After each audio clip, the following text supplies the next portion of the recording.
বিসমিল্লাহির রহমানির রহিম। প্রিয় ছাত্রছাত্রীবৃন্দ, আসসালামু আলাইকুম।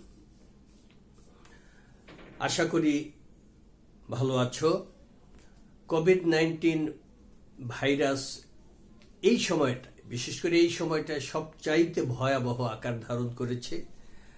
তোমরা এই সময়টা সবচাইতে সতর্ক থাকবে, নিয়মিত হাত ধুবে, বাইরে যাবে না, যদি প্রয়োজনে যেতে হয় অবশ্যই মাস্ক পরে যাবে, হ্যান্ড স্যানিটাইজার হাতে সাথে থাকা ভালো। যা হোক, আমরা সবাই সাবধানে থাকব। রাব্বুল আলামিন আমাদেরকে হিফাজত করুক, আমিন। তা আজকে আমি তোমাদেরকে জ্যামিতিক আলোক বিজ্ঞানের প্রথম ক্লাস নেব। এটি পদার্থবিজ্ঞান দ্বিতীয় পত্রের 6ষ্ঠ অধ্যায়। জ্যামিতিক আলোক বিজ্ঞানে আজ আমরা যে সকল বিষয় নিয়ে আলোচনা করব তা হলো, প্রথমেই আলোর প্রতিসরণ। আলোর প্রতিসরণ কি জানার জন্য স্বচ্ছ মাধ্যম কি এটা জানার প্রয়োজন হয়। স্বচ্ছ মাধ্যম হলো যে সকল মাধ্যমের মধ্য দিয়ে আলো চলাচল করতে পারে, ওই সকল মাধ্যমকে স্বচ্ছ মাধ্যম বলে। যেমন বায়ু মাধ্যম, এর ভেতর দিয়ে আলো চলাচল করতে পারে, সুতরাং বায়ু মাধ্যম স্বচ্ছ মাধ্যম। পানি মাধ্যম, কাঁচ মাধ্যম, এগুলো স্বচ্ছ মাধ্যম। সুতরাং এখন আমরা প্রতিসরণ কাকে বলে সেটা পড়ব। আলোকরশ্মি এক স্বচ্ছ মাধ্যম থেকে অন্য স্বচ্ছ মাধ্যমে তির্যকভাবে আপতিত হলে মাধ্যম দুইটির বিভব তল থেকে আলোকরশ্মি কিছুটা বেঁকে যায়। আলোর এই বেঁকে যাওয়াকে প্রতিসরণ বলে। আমরা চিত্রের মাধ্যমে তোমাদেরকে দেখাচ্ছি প্রতিসরণের বিষয়টি।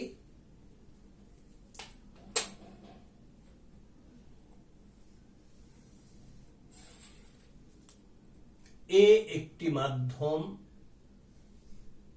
এটি একটি হালকা মাধ্যম, আর বি অপর একটি মাধ্যম। ধরি এটা এ মাধ্যমের তুলনায় ঘন, এটি ঘন মাধ্যম। এ এবং বি দুটি মাধ্যম, এ হালকা মাধ্যম, বি ঘন মাধ্যম। এক্স ওয়াই মাধ্যম দুটির বিভেদ তল, দুটাই স্বচ্ছ মাধ্যম।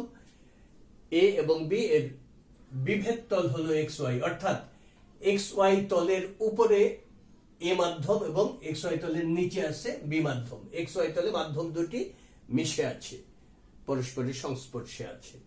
এখন এ মাধ্যম থেকে একটা আলোক রশ্মি এ ও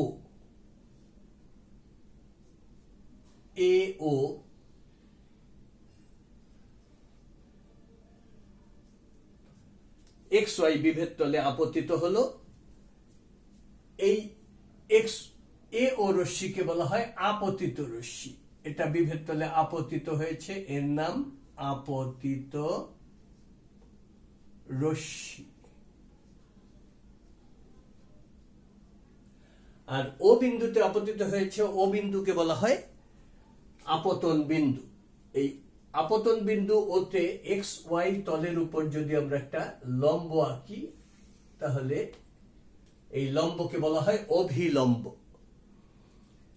আলোকরশ্মি এ ও বরাবর আপতিত হয়েছে। যদি এটা সোজা চলে যেত তাহলে এটি এভাবে চলে যাওয়ার কথা ছিল, কিন্তু আলোকরশ্মি এ মাধ্যম থেকে বি মাধ্যমে গেলে পরে সোজা না গিয়ে কিছুটা বেঁকে যায়।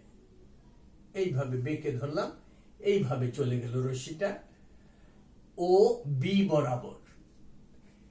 এই ওবি রশ্মিকে বলা হয় প্রতিসরিত রশ্মি। ওবি হলো প্রতিসরিত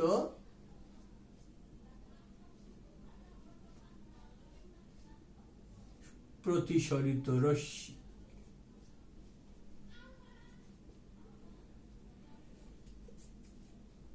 এই আপতিত রশ্মি এবং অভিলম্ব এর অন্তর্ভুক্ত কোণকে বলা হয় আপতন কোণ। ইংরেজিতে অ্যাঙ্গেল অফ ইনসিডেন্ট, ইনসিডেন্টের আই আপতন কোণ। আর প্রতিসরিত রশ্মি এবং অভিলম্ব এর অন্তর্ভুক্ত কোণকে বলা হয় প্রতিসরণ কোণ। একে আর দ্বারা প্রকাশ করা হয় ইংরেজিতে। এই কোণের নাম অ্যাঙ্গেল অফ রিফ্রেকশন, রিফ্রেকশনের আর। এটা আপতন কোণ, এটা প্রতিসরণ কোণ। তাহলে আমরা জানতে পারলাম যে আলোকরশ্মি এক মাধ্যম থেকে অন্য মাধ্যমে প্রতিসরিত হলে বা এক মাধ্যম থেকে অন্য মাধ্যমে গেলে আলোকরশ্মি সোজা না গিয়ে কিছুটা বেঁকে যায়। এই বেঁকে যাওয়াকে বলা হয় আলোর প্রতিসরণ।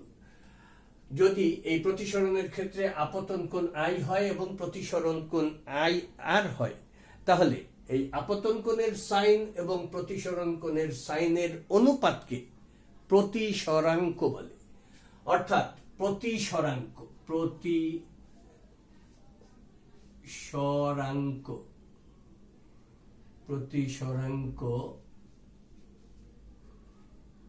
ইকুয়াল টু হলো সাইন আই বাই সাইন আর। আপতন কোণের সাইন এবং প্রতিসরণ কোণের সাইনের অনুপাতকে প্রতিসরাঙ্ক বলে। একে মিউ দ্বারা প্রকাশ করা হয়। সুতরাং আমরা এটাকে প্রতীকের মাধ্যমে দেখালে, এ মাধ্যম থেকে আলোকরশ্মি বি মাধ্যমে যাচ্ছে, এ মাধ্যম থেকে বি মাধ্যমে, প্রতিসরাঙ্ককে যদি মিউ দ্বারা প্রকাশ করা হয় তাহলে এটাকে এইভাবে লেখা হয় এ মিউ বি। অর্থাৎ এ মাধ্যম সাপেক্ষে বি মাধ্যমের প্রতিসরাঙ্ক A mu B equal to হলো sine I by sine R. যদি এটা বি মাধ্যম সাপেক্ষে এ মাধ্যম ধরি তাহলে এটা উল্টা হবে B mu A equal to হবে বি মাধ্যমে কোণ আছে, বি মাধ্যমে আর কোণ। সুতরাং এটা হবে sine r by sine i. তা এ হলো প্রতিসরাঙ্ক। এখন প্রতিসরাঙ্ক এর সাথে আলোর বেগের, আলোর তরঙ্গ দৈর্ঘ্যের, এগুলোর সম্পর্ক রয়েছে। আমরা এই চিত্রটা মুছে ফেলি, এটার কাজ আপাতত শেষ। আলোর প্রতিসরাঙ্ক মিউ, প্রতিসরাঙ্কের সাথে আলোর বেগের সম্পর্ক রয়েছে। আমরা ধরেছি এ এবং বি দুটি মাধ্যম। এ মাধ্যমে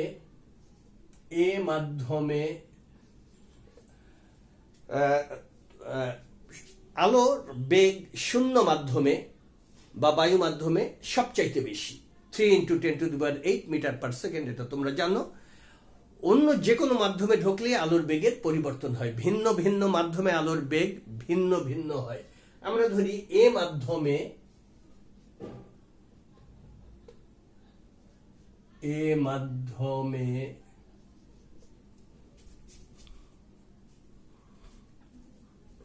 আলোর বেগ,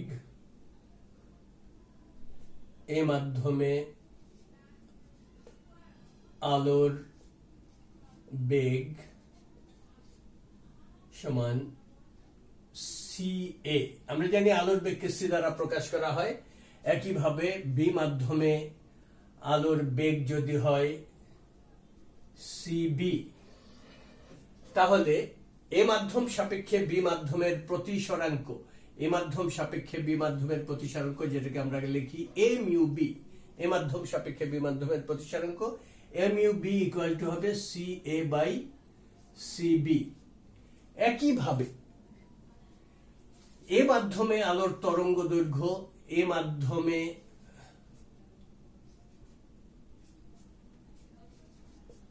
আলোর তরঙ্গ দৈর্ঘ্য, এ মাধ্যমে আলোর তরঙ্গ দৈর্ঘ্যকে আমরা যদি ল্যামডা এ এবং বি মাধ্যমে আলোর তরঙ্গ দৈর্ঘ্য যদি ল্যামডা বি হয়, তাহলে এ মাধ্যম সাপেক্ষে বি মাধ্যমের প্রতিসরাঙ্ক হবে A mu B equal to lambda A by lambda B. A মাধ্যম সাপেক্ষে বি মাধ্যমের প্রতিসরাঙ্ক এই। আবার এ মাধ্যমের প্রতিসরাঙ্ক, এ মাধ্যমের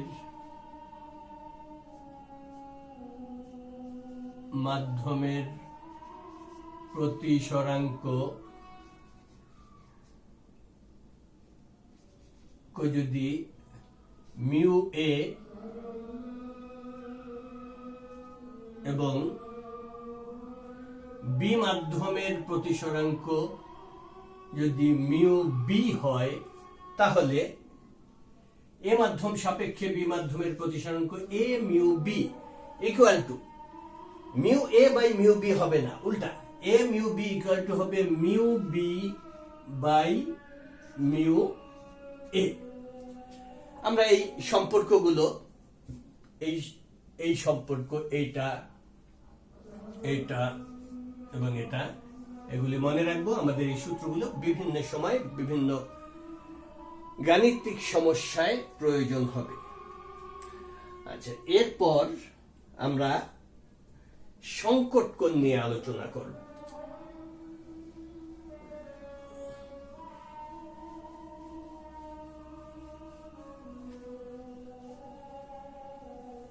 প্রিয় শিক্ষার্থীবৃন্দ, এবার আমরা সংকট কোণ নিয়ে আলোচনা করব। সংকট কোণ কাকে বলে? সংকট কোণ হলো আলোকরশ্মি ঘন মাধ্যম থেকে হালকা মাধ্যমে যাওয়ার সময় মাধ্যম দুটির বিভেদ তল থেকে জানি আলোকরশ্মি বেঁকে যায়। আলোকরশ্মি ঘন মাধ্যম থেকে স্বচ্ছ মাধ্যমে, ঘন মাধ্যম থেকে হালকা মাধ্যমে যাওয়ার সময় আপতন কোণের যে মানের জন্য প্রতিসরণ কোণ 90 ডিগ্রি হয়, সেই আপতন কোণকে বলা হয় সংকট কোণ।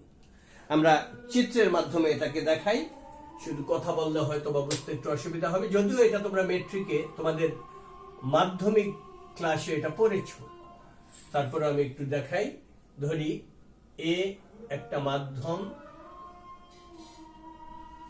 আর বি অপর একটি মাধ্যম, এ হালকা এবং বি ঘন মাধ্যম। এক্স ওয়াই মাধ্যম দুটির বিভেদ তল। আলোকরশ্মি ঘন মাধ্যম বি থেকে হালকা মাধ্যম এ তে যাওয়ার সময় কি ঘটবে? তোমরা এতবারে লক্ষ্য করেছো কিনা, আলোকরশ্মি হালকা মাধ্যম থেকে ঘন মাধ্যমে গেলে অভিলম্ব থেকে দূরে সরে যায়। হালকা মাধ্যম থেকে ঘন মাধ্যমে গেলে অভিলম্বের দিকে বেঁকে যায়। আর আলোকরশ্মি যদি ঘন মাধ্যম থেকে হালকা মাধ্যমে যায়, তাহলে অভিলম্ব থেকে দূরে সরে যায়। আমরা ধরি এই একটা রশ্মি, এই রশ্মি এ ও একটি রশ্মি, এ ও একটি রশ্মি, এ ও আপতিত রশ্মি এবং এই ও হলো আপতন বিন্দু। আপতন বিন্দুতে আমরা অভিলম্বের উপর একটা আপতন বিন্দুতে এক্স ওয়াই অর্থাৎ বিভেদ তলের উপর একটা লম্ব আঁকি। আলোকরশ্মি এ ও বরাবর আপতিত হলো এবং এটা অভিলম্ব থেকে দূরে সরে, যেহেতু হালকা মাধ্যমে যাচ্ছে, অভিলম্ব থেকে দূরে সরে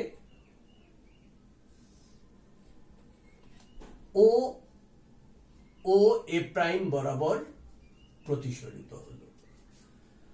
এরপর আরেকটা রশ্মি, দ্বিতীয় রশ্মিটা এরকম,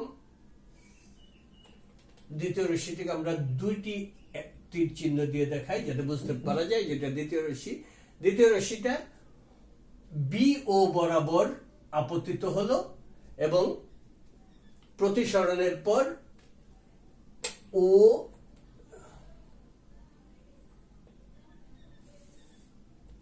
বি প্রাইম বরাবর, দ্বিতীয় রশ্মি দুইটা অ্যারো দিয়ে দেখানো হলো, ও বি প্রাইম বরাবর প্রতিসরিত হলো। তাই দেখা যাচ্ছে আপতন কোণ যত বাড়তে থাকে, এটা প্রথম আপতন কোণ, দ্বিতীয় আপতন কোণ যত বাড়তে থাকে, প্রতিসরিত রশ্মি তত অবিলম্ব থেকে দূরে সরে যায় বা বিভেদ তলের কাছে চলে আসে। তৃতীয় রশ্মিটি আমরা ধরি, তৃতীয় আরেকটা রশ্মি এই এ সি ও বরাবর আপতিত হলো। তৃতীয় রশ্মিটাকে আমরা তিনটা অ্যারো দিয়ে দেখাই এবং এটা বাড়তে বাড়তে একেবারে বিভেদ তল ঘেঁষে চলে গেল। এই ক্ষেত্রে তৃতীয় রশ্মির জন্য আপতন কোণ এইটুকু, এইটুকু আপতন কোণ, এটাকে আমরা ধরি থিটা সি। আর প্রতিসরণ কোণ, আপতন কোণ কার কার সাথে হবে? অভিলম্ব এবং আপতিত রশ্মি, তৃতীয় আপতিত রশ্মি এবং অভিলম্বের অন্তর্ভুক্ত কোণ, এই কোণ থিটা সি ধরলাম, এটা আপতন কোণ। আর অভিলম্ব এবং তৃতীয় রশ্মির জন্য প্রতিসরিত রশ্মি, এটা এর অন্তর্ভুক্ত কোণ, এই পুরাটা, এটা 90 ডিগ্রি। তাহলে প্রতিসরণের সংজ্ঞা অনুযায়ী বি মাধ্যম সাপেক্ষে এ মাধ্যমের প্রতিসরাঙ্ক B mu A equal to হয়, B mu A equal to এইটা, B mu A equal to sine I by sine R. এখানে আই বা আপতন কোণ কত ডিগ্রি? 90 ডিগ্রি। আপতন কোণ থিটা সি এবং সাইন আর প্রতিসরণ কোণ, প্রতিসরণ কোণ কত ডিগ্রি? 90 ডিগ্রি। সুতরাং আমরা লিখতে পারি বা B mu A equal to sine I, I I আপতন কোণ, এই যে আপতন কোণ এটা, অর্থাৎ theta C, sine theta C by sine R. R হলো প্রতিসরণ কোণ, প্রতিসরণ কোণ এই ক্ষেত্রে 90 ডিগ্রি, সাইন 90। তোমরা জানো সাইন 91। তাহলে B mu A equal to হয় সাইন থিটা সি বাই 1, অর্থাৎ সাইন থিটা সি। তাহলে B mu A equal to sine theta C. সুতরাং এ মিউ বি, হালকা মাধ্যম সাপেক্ষে ঘন মাধ্যম, A mu B equal to হবে, উল্টে যাবে, বি মিউ এ যা হবে এ মিউ বি তার উল্টা হবে, 1 বাই সাইন থিটা সি। এটা সংকট কোণের জন্য একটা সমীকরণ। তা ছাত্রছাত্রীবৃন্দ, আমরা সংকট কোণ পর্যন্ত বিষয়গুলি নিয়ে এ পর্যন্ত আলোচনা করলাম। এরপরে আমরা আসবো প্রিজমে। প্রিজম নিয়ে এরপরে আমাদের আলোচনা। প্রিজম, তা প্রথমেই প্রিজম কি বা প্রিজম কাকে বলে? প্রিজম হলো দুইটি হেলানো তল দ্বারা সীমাবদ্ধ স্বচ্ছ সমসত্ব মাধ্যমকে প্রিজম বলে। আমি একটা প্রিজম দেখাতে চেয়েছিলাম, এটা আমি একটু নিয়ে আসি।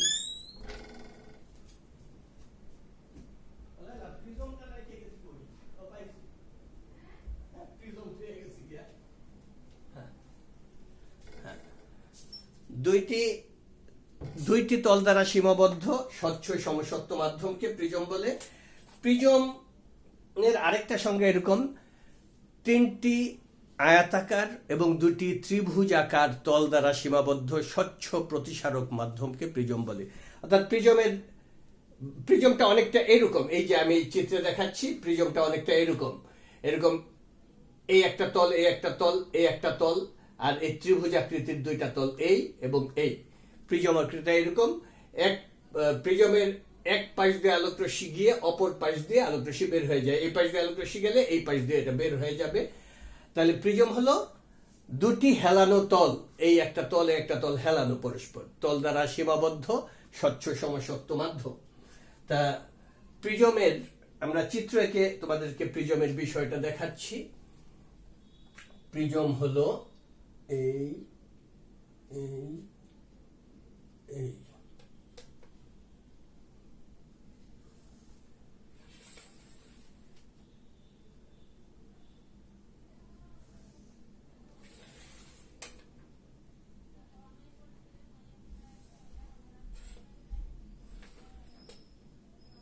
ধরি এবিসি, একটি প্রিজম বা প্রিজমের প্রধান সেট। এর এবি তল দিয়ে একটা আলোক রশ্মি পি কিউ আপতিত হলো,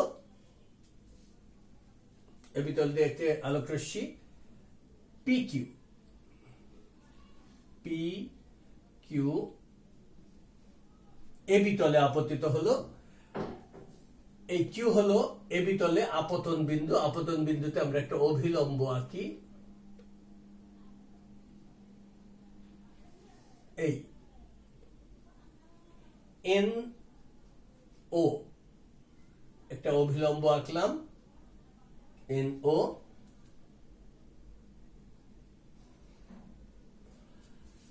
আলোকরশ্মি পিকিউ বায়ু মাধ্যম, হালকা মাধ্যম থেকে প্রিজম মাধ্যমে, ঘন মাধ্যমে ঢুকতেছে। সুতরাং এটা সোজা চলে গেলে এই দিকে চলে যাওয়ার কথা ছিল, সোজা গেলে এই দিকে চলে যাওয়ার কথা ছিল। কিন্তু আমরা জানি আলোকরশ্মি এক মাধ্যম থেকে অন্য মাধ্যমে গেলে বেঁকে যায়। হালকা মাধ্যম থেকে এটা ঘন মাধ্যমে যাচ্ছে, বায়ু মাধ্যম থেকে কাচ প্রিজমে যাচ্ছে, কাচ মাধ্যমে। এটা এই সোজা না গিয়ে আলোকরশ্মিটা বেঁকে এই কিউ আর বরাবর প্রতিসরিত হলো। এটা কিউ আর বরাবর প্রতিসরিত হলো এবং দ্বিতীয় তল এসি তলে এটি দ্বিতীয়বার আপতিত হলো। এবি তলে কিউ আর রশ্মিটা এসি তলে আপতিত হলো এবং ঘন মাধ্যম থেকে হালকা মাধ্যমে বের হয়ে যাবে। আমরা এখানে আরেকটা অভিলম্ব আঁকি। এটা যেহেতু ঘন মাধ্যম থেকে হালকা মাধ্যমে যাবে, এটা অভিলম্ব থেকে দূরে সরে যাবে। দূরে সরে ধরি আমরা এটা এই বরাবর, অর্থাৎ আর এস বরাবর চলে গেল। এই পি কিউ কে বলা হয় আপতিত রশ্মি, কিউ আর কে বলা হয় প্রতিসরিত রশ্মি এবং আর এস কে বলা হয় নির্গত রশ্মি। প্রিজমের ক্ষেত্রে তোমরা লক্ষ্য করেছো দুবার প্রতিসরণ হচ্ছে। এবি তলে একবার প্রতিসরিত হয়, আরেকবার এসি তলে প্রতিসরিত হয়। এই এবি এবং এসি এই তল দ্বয়কে প্রতিসারক তল বলা হয় এবং এই এবি এবং এসি প্রতিসারক তল দ্বয়ের অন্তর্ভুক্ত কোণ, এবি এবং এসি এর এই প্রতিসারক তল দ্বয়ের অন্তর্ভুক্ত কোণ, এই কোণকে বলা হয় প্রিজম কোণ বা প্রতিসারক কোণ। এ হলো প্রিজম কোণ। এখন আমরা এটা আপতিত রশ্মি, পিকিউ আপতিত রশ্মি এবং অভিলম্ব এন ও এর অন্তর্ভুক্ত কোণ, এটা আপতন কোণ। এটা যেহেতু দুইবার আপতিত হয়, এই আপতন কোণকে ধরলাম I1। তারপরে কিউ আর প্রতিসরিত রশ্মি, এন ও অভিলম্ব, প্রতিসরিত রশ্মি এবং অভিলম্বের অন্তর্ভুক্ত কোণ, এটা প্রতিসরণ কোণ, এটাকে R1 ধরলাম। দ্বিতীয় তলে এই কোণটাকে ধরি R2 এবং এই কোণটাকে নির্গমন কোণ বলা হয়, যেহেতু এটা বের হয়ে যায়, বাইরে নির্গত হয়, এটাকে ধরি I2। তাইলে এটা I1, এটা I2, এটা R1, এটা R2। এখন এই আপতিত রশ্মিকে সামনের দিকে বাড়ালে এবং নির্গত রশ্মিকে, আপতিত রশ্মি পিকিউ কে সামনের দিকে বাড়ালে অর্থাৎ এই বরাবর বাড়ালে এবং নির্গত রশ্মিকে অর্থাৎ আরএস কে পিছন দিকে বাড়ালে, আরএস কে যদি আমরা পিছন দিকে বাড়াই তাহলে এই যে এখানে বাড়ালে এই যে অন্তর্ভুক্ত যে কোণ, এই কোণটাকে বলা হয় বিচ্যুতি কোণ। এটাকে ডেল্টা দ্বারা প্রকাশ করা হয়, এটাকে বিচ্যুতি কোণ বলে। তাহলে বিচ্যুতি কোণ কি? আপতিত রশ্মিকে সামনের দিকে এবং নির্গত রশ্মিকে পিছন দিকে বাড়ালে এদের অন্তর্ভুক্ত যে কোণ পাওয়া যায় তাকে বলা হয় বিচ্যুতি কোণ। এখন প্রিয় ছাত্রছাত্রীবৃন্দ, আমরা এই কোণটাকে x1 আর এই কোণটাকে x2 ধরি, x2। তাহলে দেখো, আর এইটাকে আমরা এম বিন্দু ধরি, এই বিন্দুটাকে এম বিন্দু ধরি। এখন এই QMR ত্রিভুজের বহিস্থ কোণ হলো বিচ্যুতি কোণ ডেল্টা। QMR এর বহিস্থ কোণ ডেল্টা বিচ্যুতি কোণ।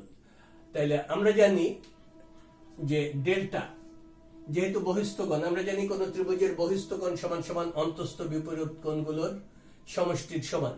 তাহলে ডেল্টা সমান সমান x1 প্লাস x2 অন্তস্থ কোণগুলো x1 প্লাস x2। আবার এই x1 তোমরা এখান থেকে দেখো, এই পুরা কোণটা যদি I1 হয় তাহলে এই পুরো কোণটাও I1, বিপ্রতীপ কোণ। এটা যদি I1 হয়, পুরা কোণটা I1, তাহলে আমরা এই পুরা কোণটা I1 ধরলে x1 সমান সমান হয় পুরা কোণটা I1 মাইনাস R1, অর্থাৎ x1 ইকুয়াল টু আমরা লিখতে পারি, x1 সমান সমান লিখতে পারি I1 মাইনাস R1। একইভাবে এই কোণটা যদি I2 হয় তাহলে এই পুরো কোণটাও বিপ্রতীপ কোণ বলে এই পুরা কোণটাও I2, এই কোণটুকু I2। তাহলে এটা যদি I2 হয় তাহলে x2 সমান, এই পুরাটা I2 থেকে R2 বাদ দিলে x2 সমান হয় I2 মাইনাস R2। তাহলে একইভাবে আমরা লিখতে পারি প্লাস x2 এর পরিবর্তে I2 minus R2 equal to আমরা লিখতে পারি I1 plus I2 minus R1 minus R2, minus common নেই, R1 প্লাস R2। তাহলে সুতরাং আমরা কি পাই, ডেল্টা সমান সমান I1 plus I2 minus R1 plus R2। আবার তোমরা একটা বইয়ে চিত্র আছে, চিত্র সহ এই পুরোটা আছে, তোমরা বই থেকে একটু দেখে নেবে, যেহেতু এই চিত্রে হয়তো বা ভালো করে বোঝা যেতে নাও পারে, এই জন্য আমি তোমাদেরকে বলছি সম্ভব হলে বইয়ে এই জিনিসটা মিলিয়ে নিবে।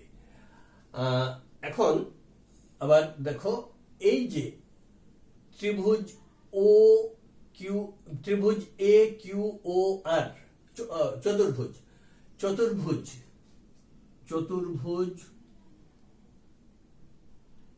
এ কিউ ও আর, এই চতুর্ভুজে চতুর্ভুজের এই কোণটা দেখো, এই এবি এর উপর এটা লম্ব, এন ও লম্ব, সুতরাং এই কোণটা 90 ডিগ্রি। এ কিউ ও আর ত্রিভুজের এই কোণটা 90 ডিগ্রি, আবার এই বাহুর উপর এটা লম্ব, সুতরাং এই কোণটাও 90 ডিগ্রি। আমরা জানি চতুর্ভুজের চার কোণের সমষ্টি 4 সমকোণ বা 360 ডিগ্রি। তাহলে এই দুইটায় মিলে 2 সমকোণ চলে গেল, অর্থাৎ 180 ডিগ্রি চলে গেল। তাহলে একোণ যোগ এই ওকোণ ইকুয়াল থাকে কত, চতুর্ভুজের এই দুইটায় চলে গেল 2 সমকোণ, তাহলে এই কোণ, একোণ আর ওকোণ মিলা হবে 2 সমকোণ। তাহলে আমরা বলতে পারি একোণ, এই চতুর্ভুজ থেকে আমরা বলতে পারি একোণ যোগ কোণ এ যোগ কোণ ও ইকুয়াল টু 180 ডিগ্রি। আবার ত্রিভুজ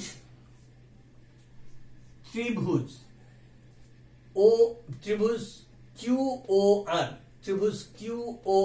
এই ত্রিভুজটা, এই ত্রিভুজ কিউ ও আর থেকে আমরা লিখতে পারি R1 যোগ R2 যোগ ওকোণ সমান সমান 180 ডিগ্রি।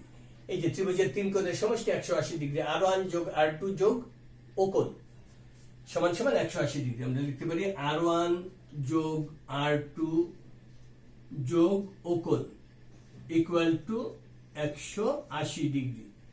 তাহলে এখন আমরা যদি এই দুইটা কোণকে, এই দুইটা ত্রিভুজ, আমরা এটাকে 1 নং সমীকরণ দেই, এটাকে 2 নং আর এটাকে 3 নং সমীকরণ দেই। দেখো 2 নং এবং 3 নং সমীকরণে এত সমান সমান 180, এত সমান সমান 180। তাহলে আমরা বলতে পারি 2 এবং 3 থেকে আমরা লিখতে পারি, আমরা আলোচনার সুবিধার্থে এই সমীকরণটা উপরে লিখে রাখি, এটা যেহেতু প্রয়োজন হবে, I1 plus I2 minus R1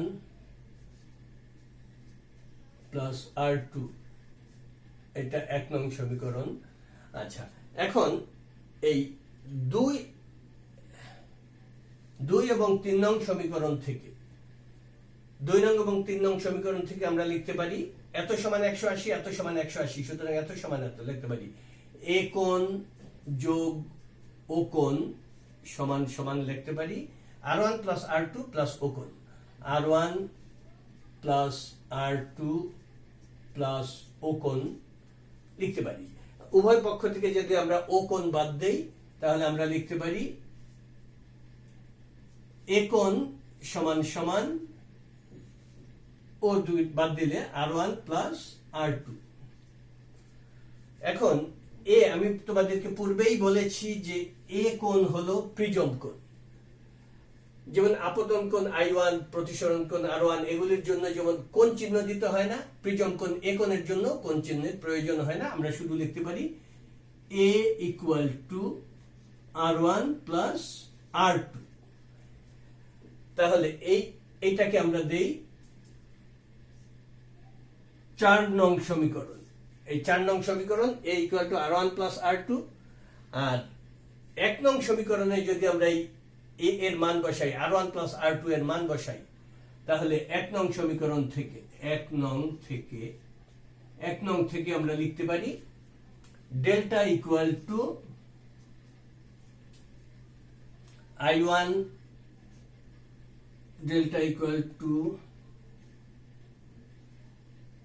I1 plus I2 minus R1 plus R2, R1 plus R2 মানে A minus A।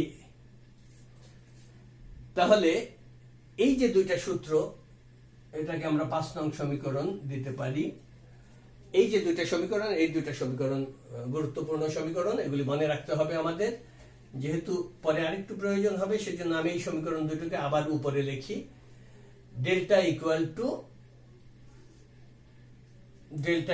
Two I1 plus I2 minus A এবং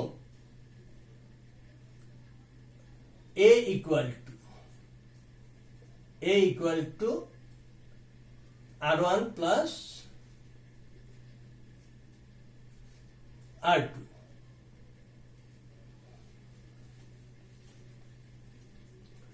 এখন প্রিজমের ন্যূনতম বিচ্যুতি কোণ বলতে একটা বিষয় আছে। ন্যূনতম বিচ্যুতি কোণ কাকে বলে? ন্যূনতম বিচ্যুতি,